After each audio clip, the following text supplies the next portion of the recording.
തിരുമേനി തന്നെ നമുക്കൊരു ഭാഗ്യവശാൽ കിട്ടിയൊരു തിരുമേനിയാണ്. അദ്ദേഹം ദീർഘകാലം ഹിമാലയത്തിലായിരുന്നു. ദേഹപ്രശ്നമൊക്കെ നടക്കുന്ന സമയത്ത് പറഞ്ഞിട്ടുണ്ടായിരുന്നു, ഋഷീശ്വരതുല്യരായ ആരെങ്കിലും ഒരാളിവിടെ പൂജ ചെയ്യാൻ പറ്റുന്നുള്ളൂ. അപ്പോൾ അദ്ദേഹത്തിൻ്റെ രൂപം കണ്ടാൽ തന്നെ അറിയാൻ പറ്റും ഋഷീശ്വരനെ. എൻ്റെ മനസ്സിൽ തോന്നിയ അഗസ്ത്യമുനിയാണ്. അതെ, ജ്യോതിഷകാര്യ പാണ്ഡിത്യമുള്ളൊരു മനുഷ്യനാണ് അദ്ദേഹം. ഒരു പ്രത്യേക തരത്തിലുള്ളൊരു അന്തരീക്ഷമാണ്, ഒരു ആത്മീയ ചൈതന്യമുണ്ട്.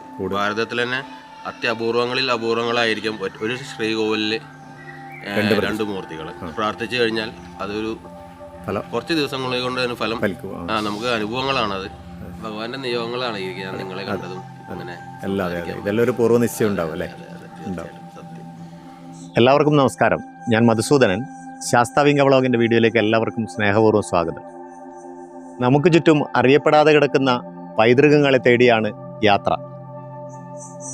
ഈ യാത്രയിൽ ഇന്ന് ഞാൻ പരിചയപ്പെടുത്തുന്നത് കണ്ണൂർ ജില്ലയിലെ പടുവിലായിൽ ഐലാപ്പുറത്ത് ക്ഷേത്രവും അതിന് പരിസരത്തുള്ള വളരെ പഴക്കമുള്ള ഒരു ഗുഹയുമാണ്. വളരെ കാലം ഇങ്ങനെ ജീർണാവസ്ഥയിൽ കിടന്ന ക്ഷേത്രം ഈ അടുത്ത കാലത്ത് പുനരുദ്ധാരണം നടന്ന് നല്ല നിലയിൽ പ്രവർത്തനം നടക്കുന്ന ഒരു ക്ഷേത്രമാണിത്. മുന്നിലായി വളരെയേറെ പഴക്കം തോന്നുന്ന ഒരു മരം കാണാം. ക്ഷേത്രത്തിലേക്ക് കടന്നു വരുന്ന ചെമ്മൺ പാത. പുറകുവശത്തായി പൂട്ടിയിട്ട ഒരു പഴയ തറവാട് വീട് കാണാം. ക്ഷേത്രവുമായി ബന്ധമുള്ള തറവാടായിരിക്കണം ഇത്. ഇപ്പോൾ ആൾതാമസമൊന്നുമില്ല, പക്ഷെ ഒരു വളരെയധികം പ്രത്യേകതയുള്ള ഒരു വീടായിട്ടാണ് തോന്നുന്നത്. ഇവിടെ ക്ഷേത്രത്തിൻ്റെ താഴികക്കുടം നമുക്ക് കാണാൻ കഴിയും. ചില ക്ഷേത്രങ്ങളിൽ ഇതുപോലെ 3 താഴികക്കുടങ്ങളുണ്ടാവും, ചിലതിൽ 1 മാത്രമേ ഉണ്ടാവും. വിജനമായ പറമ്പുകളാണ്, വലിയ മരങ്ങൾ, വൻമരങ്ങൾ തണൽ വിരിക്കുന്ന പറമ്പുകൾ. ഈ ക്ഷേത്രത്തിനൊരു ശാന്തമായ അന്തരീക്ഷം. ഈ ശാന്തതയെ ഹനിക്കുന്നതെൻ്റെ ശബ്ദം മാത്രമാണ്. നമ്മൾ ഈ അത്തി ഇത്തി എന്നൊക്കെ പറയുന്നത് കേട്ടില്ലേ? പേരാല്, അരയാല്, ഇങ്ങനെ കുറച്ച് മരങ്ങളെക്കുറിച്ച് പറയാറുണ്ട്. ഇവിടെ ബോർഡ് എഴുതി വെച്ചിട്ടുണ്ട്, ക്ഷേത്രാചാരങ്ങൾ പാലിക്കുക, ഷർട്ട്, ലുങ്കി, മാക്സി, ബനിയൻ എന്നിവ ധരിച്ച് ക്ഷേത്രത്തിൽ പ്രവേശിക്കരുത്. പുല, പാലായ്മ, അശുദ്ധി എന്നിവയുള്ളവരും ക്ഷേത്രത്തിൽ പ്രവേശിക്കരുത്. ക്ഷേത്ര അടക്കുന്ന സമയം രാവിലെ 6 മണി മുതൽ 9 മണി വരെ, വൈകുന്നേരം 5:45 മുതൽ 7 മണി വരെയാണ് ഈ ക്ഷേത്രത്തിൽ ചടങ്ങുകൾ നടക്കുന്നതും നമുക്ക് പ്രവേശനമുള്ളത്. ക്ഷേത്രത്തിനകത്ത് നിശബ്ദത പാലിക്കുക എന്ന് പറഞ്ഞിട്ടുണ്ട്. ഞാൻ ഏതായാലും പുറത്താണ്. ബാക്കിൽ ഉള്ളതാണ് ആ വലിയ മരം. പ്രതിഷ്ഠാ ദിനത്തിൻ്റെ ജൂൺ 18-ാം തീയതി പ്രതിഷ്ഠാ ദിനം ആഘോഷിക്കുന്നതിൻ്റെ ഭാഗമായിട്ട് ചേർന്ന കമ്മിറ്റിയാണിത്. എല്ലാവർക്കും നമസ്കാരം. ഒരു കാര്യം ശ്രീകാന്ത് കവർ ചെയ്തിട്ടുണ്ട്. ജൂൺ 18-നാണ് പ്രതിഷ്ഠാ ദിനം വരുന്നത്, മിഥുനം 4. കഴിഞ്ഞ വർഷം ഇതേ ദിവസം തന്നെയായിരുന്നു. അതിനുള്ള സ്വരൂപിക്കണം. രണ്ടാമെന്ന് വെച്ചാൽ അതെങ്ങനെ ഭംഗി നടത്താന്നുള്ളത്. പാപപുണ്യങ്ങൾ മനുഷ്യൻ ആർജിച്ചെടുക്കുന്നതാണ്. കർമ്മങ്ങളാണ് അവയുടെ തോത് നിശ്ചയിക്കുന്നത്. നൂറ്റാണ്ടുകൾ പഴക്കമുള്ള ഈ ഇലഞ്ഞിമരച്ചോട്ടിൽ ശാന്തനായി മരുവുന്ന ദൈവത്താർ ഈശ്വരൻ. അതേ ശ്രീകോവിലിൽ തൊട്ടടുത്തു തന്നെ വേട്ടക്കൊരുമകൻ ദൈവവും. വിശേഷങ്ങൾ ഏറെ പറയാനുണ്ട് ഈ ദേവസന്നിധിയെക്കുറിച്ച്. ക്ഷേത്ര കമ്മിറ്റീൻ്റെ ഭാരവാഹികളാണ് മിക്കവാറും എല്ലാവരും ഉണ്ട്. പ്രസിഡന്റ് ഉണ്ട്, സെക്രട്ടറി ഉണ്ട്. അപ്പോൾ ഇത് ഈ ക്ഷേത്രത്തിൻ്റെ വിജയത്തിൻ്റെ ഒരു രഹസ്യം ഈ കൂട്ടായ്മയാണ്, ഈ എന്താ പറയുക യൂണിറ്റി. നൂറ്റാണ്ടുകൾ പഴക്കമുള്ള ഒരു ക്ഷേത്രമാണ് ഐലപ്പുറം ക്ഷേത്രം. ഈ ദൈവത്താറ്, പടുവിലായി ദൈവത്താറുമായിട്ട് അഭേദ്യമായി ബന്ധമുള്ള ഒരു ക്ഷേത്രമാണ്. അപ്പോൾ പടുവിലായി ദൈവത്താറ്, വല്ലനാടത്തമ്പലം, അതുപോലെ ഐലാപ്പുറം ക്ഷേത്രം, ഇതെല്ലാം പരസ്പരം ബന്ധപ്പെട്ട് കിടക്കുന്ന ക്ഷേത്രമാണ്. അപ്പോൾ ഇതിൻ്റെ ഐതിഹ്യത്തെക്കുറിച്ച്, ഇവിടെ ഈ ക്ഷേത്രം വന്നതുമായിട്ടെല്ലാം ബന്ധപ്പെട്ട കാര്യങ്ങളെക്കുറിച്ച് ഇതിൻ്റെ ക്ഷേത്രം കമ്മിറ്റി പ്രസിഡന്റ് ജയേഷ് പേക്കൊന്ന് വിശദമായിട്ട് പറഞ്ഞുതരും. അതായത് ഈ ഐലാപ്പുറം ക്ഷേത്രത്തെക്കുറിച്ച് പറയുമ്പം ആദ്യം ഈ ഏരിയയെക്കുറിച്ച് വേണം. അതായത് ഐലാപ്പുറം എന്നങ്ങനെ പേര് വന്നെന്നുള്ളത് ശരിക്കും ഒരു കാലത്ത് അതിലും അപ്പുറം എന്നുള്ളത്, അതായത് ഒരു ഏരിയ അതിലും അപ്പുറം എന്നുള്ള ഒരു പേര് വന്നത് ലോപിച്ചിട്ടാണ് പിന്നെ ഐലാപ്പുറം എന്ന് വന്നിരിക്കുന്നത്. കുറേ ഗുഹകളും അതുപോലെ ഋഷീശ്വരന്മാരെ തപോവനങ്ങളൊക്കെയാണ് ഇത്. ഇവിടെ ശരിക്കും പള്ളിയുറക്കത്തിനാണ് ഇവിടുത്തെ സങ്കല്പം. അങ്ങനെയാണ് ഭഗവാൻ പള്ളിയുറക്കത്തിന് വേണ്ടി ഇവിടെയാണ് ഉള്ളതെന്ന് സങ്കല്പം. ഭഗവാൻ കൂട്ടായിട്ട് അവിടുത്തെ ഉപദേവനായ വേട്ടക്കൊരുമനും. പിന്നെ ഈ ക്ഷേത്രത്തിന് വേറൊരു പ്രത്യേകത എന്ന് വെച്ചാൽ കേരളത്തിന് വളരെ ചുരുക്കം ചില ക്ഷേത്രങ്ങളിൽ മാത്രമേ ഒരു ശ്രീകോവില് ദൈവത്താരീശ്വരനും വേട്ടക്കുരുവനും കുടികൊള്ളുന്നുള്ളൂ. ഒരു ശ്രീകോവില് രണ്ട് പ്രതിഷ്ഠ. നമ്മൾ ഈ വർഷത്തെ പ്രതിഷ്ഠാ ദിനം ജൂൺ 18-ാം തീയതി മിഥുനം 4-ാം തീയതി വളരെ ഭംഗിയായിട്ട് നടത്താൻ വേണ്ടി തീരുമാനിച്ചിട്ടുണ്ട്. നമ്മുടെ ഈ ക്ഷേത്രത്തിൻ്റെ 2ാമത്തെ പ്രതിഷ്ഠാ ദിനമാണ്. അപ്പോൾ ഈ വീഡിയോ കാണുന്ന എല്ലാവരും നമ്മുടെ ക്ഷേത്രവുമായി ബന്ധപ്പെട്ട് അതിനുള്ള എല്ലാ ക്ഷേത്രത്തിൽ എത്തി ദർശനം നേടി അതിൻ്റെ പുണ്യം എല്ലാവർക്കും കിട്ടട്ടെ എന്ന് ഞാൻ ആഗ്രഹിക്കുകയാണ്. ഈ ക്ഷേത്രം ഇന്നത്തെ നിലയിലാക്കി തീർക്കാൻ വേണ്ടിയിട്ട് വേങ്ങാട് ദാമോട്ടൻ, അതായത് പിന്നെ ദാമൂട്ടി മാഷ്, പോസ്റ്റ് മാഷ് എന്ന് പറയും, പി എ ദാമോദരൻ നമ്പ്യാർ, അവരും അതുപോലെ മിഥുൻ, അതുപോലെ നമ്മുടെ ഡയഡൻ, ഇങ്ങനെ ഒരുപാട് ആൾക്കാരെ പിന്നെ ശ്രമത്തിന്റെ ഫലമായിട്ട് ഈ ക്ഷേത്രം ഇന്ന് കാണുന്ന രൂപത്തിൽ എത്തിയിട്ടുണ്ട്. അമ്മമ്മയൊക്കെ പറഞ്ഞു കേട്ടിട്ടുണ്ടായിരുന്നു പണ്ട് ഈ ഏരിയക്ക് വരുമ്പോൾ, പിന്നെ അതായത് ഒരു ഇതുവഴി വന്നാൽ വഴി എങ്ങനെ പോകണ്ടെന്ന് അറിയില്ല. കാരണം ഇതുവഴി ഇടവഴിയാണ് ആദ്യം ഉണ്ടായിരുന്നത്, പിന്നെയാണ് ഈ റോഡൊക്കെ വന്നിട്ടുണ്ടായിരുന്നു.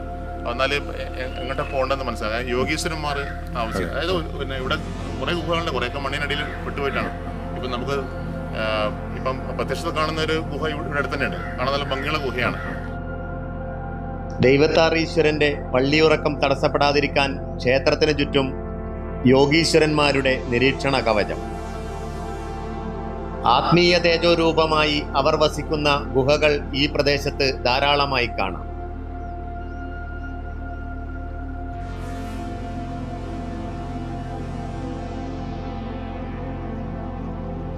ഭാഗ്യവശാൽ കിട്ടിയൊരു തിരുമേനിയാണ്.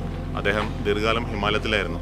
അപ്പോൾ ഇവിടെ ക്ഷേത്രത്തിൻ്റെ തുടക്ക സമയത്ത്, അതായത് ദേവപ്രശ്നമൊക്കെ നടക്കുന്ന സമയത്ത് പറഞ്ഞിട്ടുണ്ടായിരുന്നു, ഋഷീശ്വരതുല്യരായ ആരെങ്കിലും ഒരാൾ ഇവിടെ പൂജ ചെയ്യാൻ വരുന്നുള്ളത്. അപ്പോൾ അദ്ദേഹത്തിന്റെ രൂപം കണ്ടാൽ തന്നെ അറിയാൻ പറ്റും ഋഷീശ്വരനെ. അദ്ദേഹത്തെ കാണുമ്പോൾ എൻ്റെ മനസ്സിൽ തോന്നിയ അഗസ്ത്യമുനിയാണ്. അതെ, ഹിമാലയത്തിലായിരുന്നു. കൂടുതൽ ആധ്യാത്മിക പാതയിലായിരുന്നു അവർ. ഋഷീശ്വരന്മാരെ കീഴിൽ വിദ്യകൾ അഭ്യസിക്കുകയും അതിനുശേഷം എന്തോ ഭഗവാൻ വിചാരിച്ചിട്ടുണ്ടാവും, കാരണം ഇന്ന ആളെയാണ് ഇവിടെ കൊണ്ടുവരണം എന്നുള്ളത്. അങ്ങനെയാണ് നമുക്ക് നമ്മുടെ ഒരു ഭാഗ്യമാണ് നമ്മുടെ ഈ തിരുമേനി ഇവിടെ വന്നിരിക്കുന്നത്. പിന്നെ തിരുമേനി ഒരു നല്ലൊരു പ്രശസ്തനായ ജ്യോതിഷനും കൂടിയാണ്, അതായത് ജ്യോതിഷകാര്യ പാണ്ഡിത്യമുള്ളൊരു മനുഷ്യനാണ് അദ്ദേഹം. തിരുമേനിയുടെ എത്ര വർഷമായി ഇവിടെ ഈ പ്രതിഷ്ഠാകർമ്മം ചെയ്ത അന്ന് മുതൽ ഉണ്ട്? ഇവിടെ ഉണ്ട് അല്ലേ? നാട് എവിടെയാണ്? നാട് ഷൊർണൂരാണ്. ഷൊർണൂരടുത്ത് ചെറുതുരുത്തി എന്ന് പറയും. ചെറുതുരുത്തി അല്ലേ? ഇപ്പോൾ ഇവിടെ 2 വർഷമായിട്ടുണ്ടാവും. 2.5 വർഷമായി. ഇവിടെ വരാനെന്തെങ്കിലും പ്രത്യേക കാരണമുണ്ടോ? പ്രത്യേകമല്ല, ഇങ്ങനെ ഞാൻ വീടിനടുത്തുള്ള ഒരു ക്ഷേത്രത്തിൽ ശാന്തിയായിരുന്നു. അപ്പോൾ അങ്ങനെ ഒരു പ്രാവശ്യം ഇങ്ങനെ ഒരാളിങ്ങനെ പറഞ്ഞു, ഒന്നുകൂടെ വന്ന് നോക്കാമെന്ന് വിചാരിച്ച് ഇങ്ങനെ വന്നതാണ്.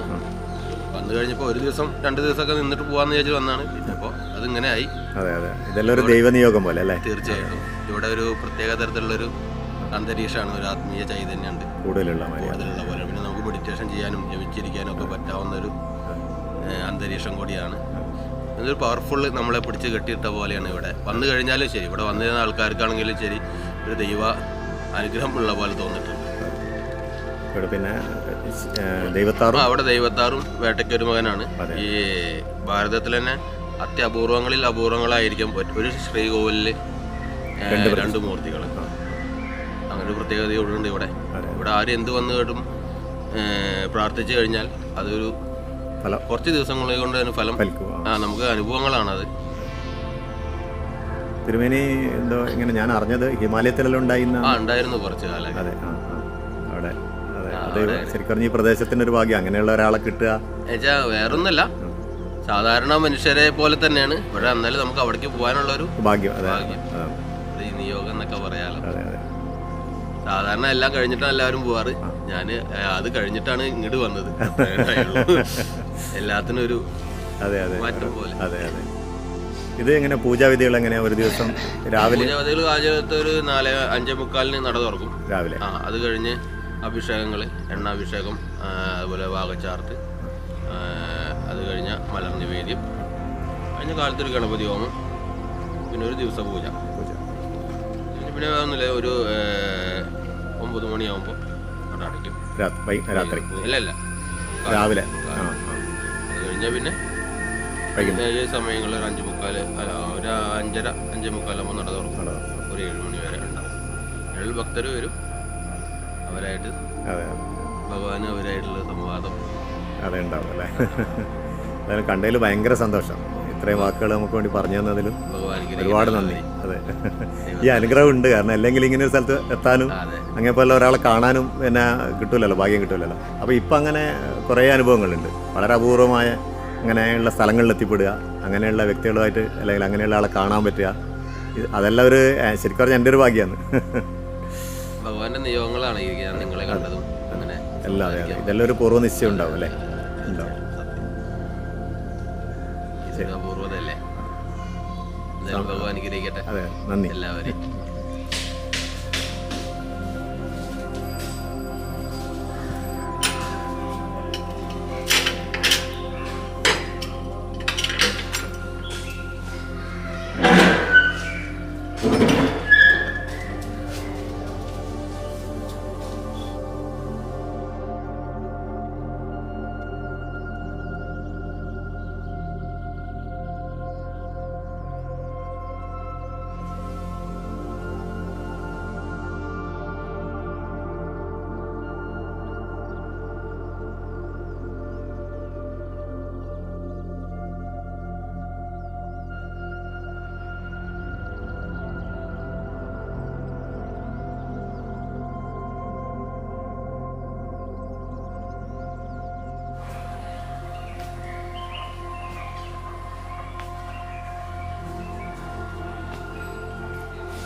നമ്മുടെ ക്ഷേത്രത്തിൻ്റെ പ്രത്യേകത എന്താ വെച്ചിട്ടുണ്ടെങ്കിൽ ഇവിടെ വന്നിട്ട് കുറച്ച് ഫ്രൂട്ട്സും അതേപോലെ തന്നെ എന്തെങ്കിലും ചെറിയൊരു വസ്ത്രങ്ങളൊക്കെ വെച്ച് നടക്കിൽ വെച്ച് പ്രാർത്ഥിച്ചു കഴിഞ്ഞിട്ടുണ്ടെങ്കിൽ ആ കാര്യം നിശ്ചയമായിട്ടും 100% നടക്കുമെന്നുള്ളത് ഇവിടുത്തെ അനുഭവമാണ്. അത് ഇവിടുത്തെ മാത്രം ഒരു പ്രത്യേകതയാണ്. കാരണം ഇവിടെ ഇവിടുത്തെ ശാന്തത, ഭഗവാനോടുള്ള ആ ഒരു അർപ്പണ മനോഭാവം, അതെല്ലാം കൂടി ആകുമ്പോൾ ഭഗവാന്റെ ഒരു സംതൃപ്തിയാണ് ആ ഭക്തരിലേക്ക് നിറഞ്ഞു കവിയുന്നത്. അതുകൊണ്ട് തന്നെ ഇവിടെ വളരെ പവർഫുള്ളായിട്ടുള്ള ഒരു ദൈവത്താറീശ്വര ക്ഷേത്രം തന്നെ പറയാം. അപ്പോൾ അതുകൊണ്ട് ആ ദൈവത്താറീശ്വരൻ്റെ അനുഗ്രഹം വാങ്ങാനായിട്ട് ഭക്തർ ഒരു പ്രാവശ്യമെങ്കിലും ഒന്ന് അനുഭവിച്ചറിയാം. നേരിട്ട് വരിക. ആ അനുഭവത്തിലൂടെ നമുക്ക് സാക്ഷ്യപ്പെടുത്താം ശരിയാണോ നമ്മളുടെ അനുഭവം എന്താണോ. എന്തായാലും ഭഗവാന്റെ ഒരു ധ്യാന അവസ്ഥ, ഭഗവാനെ സംരക്ഷിക്കാനായിട്ടുള്ള കിരാതമൂർത്തിയുടെ ഒരു സംരക്ഷണ കവചം, അതെല്ലാം നമ്മളിലേക്ക് ഒരു അനുഗ്രഹധാരയായിട്ട് തന്നെ ഒഴുകി വരും. അത് എൻ്റെ അനുഭവം കൊണ്ട് തന്നെ ഞാൻ അനുഭവിച്ച് ഇതായതാണ്. അതുകൊണ്ട് ഞാൻ പറയുകയാണ്, എൻ്റെ അനുഭവമാണ് പറയുന്നത്, അത് കേട്ടുകേൾവിയല്ല. കാരണം ഒരു 2 ദിവസം കൂടെ വന്നിട്ട് എങ്ങനെയുണ്ടെന്ന് അറിയാം.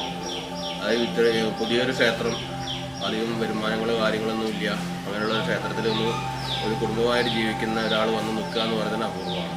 അങ്ങനെ വന്ന് നിന്ന് ഒരു ദിവസം നോക്കാമെന്ന് പറഞ്ഞ് പിന്നീട് 2.5 കൊല്ലത്തോളം ഉള്ള ഒരു യാത്രയെ നമ്മളെ ഇവിടെ സംരക്ഷിച്ച് നിർത്തുന്നത് ഭഗവാന്റെ ഒരൊറ്റ കാരുണ്യമാണ്. ഞാൻ ഭഗവാനോട് അങ്ങോട്ട് എന്ത് ചെയ്യുന്നു, ഭഗവാൻ അതിൻ്റെ 1000 ഇരട്ടി എനിക്ക് തന്നിട്ട് കാരണമാണ് ഞാനിവിടെ എന്തായാലും നിൽക്കുന്നത്. അതിന് വലിയൊരു സാക്ഷിയാണ്. അതുകൊണ്ട് ആ ഒരു അനുഗ്രഹം എല്ലാ ഭക്തരിലേക്കും എത്താൻ വേണ്ടിയിട്ടാണ് ഇത്തരത്തിലുള്ള അനുഭവങ്ങൾ പറയുന്നത്. എന്തായാലും ഭഗവാന്റെ അനുഗ്രഹം നന്നായിട്ട് എല്ലാവർക്കും ഉണ്ടാവണം. ആത്മചേതനയും ജ്ഞാന തൃഷ്ണയും തൊട്ടുണർത്താൻ പറ്റിയ ഏറ്റവും ശാന്തമായ ഇടം ഗുഹകളാണ്. അതുകൊണ്ടായിരിക്കണം മുനിവര്യന്മാരും ഋഷീശ്വരന്മാരും ഇവിടം താമസമാക്കിയത്. ഭൂമിയുടെ അന്തരാത്മാവിലെ കാന്തിക സ്രോതസ്സിനെ തങ്ങളുടെ ജ്ഞാനമാക്കി മാറ്റിയവർ.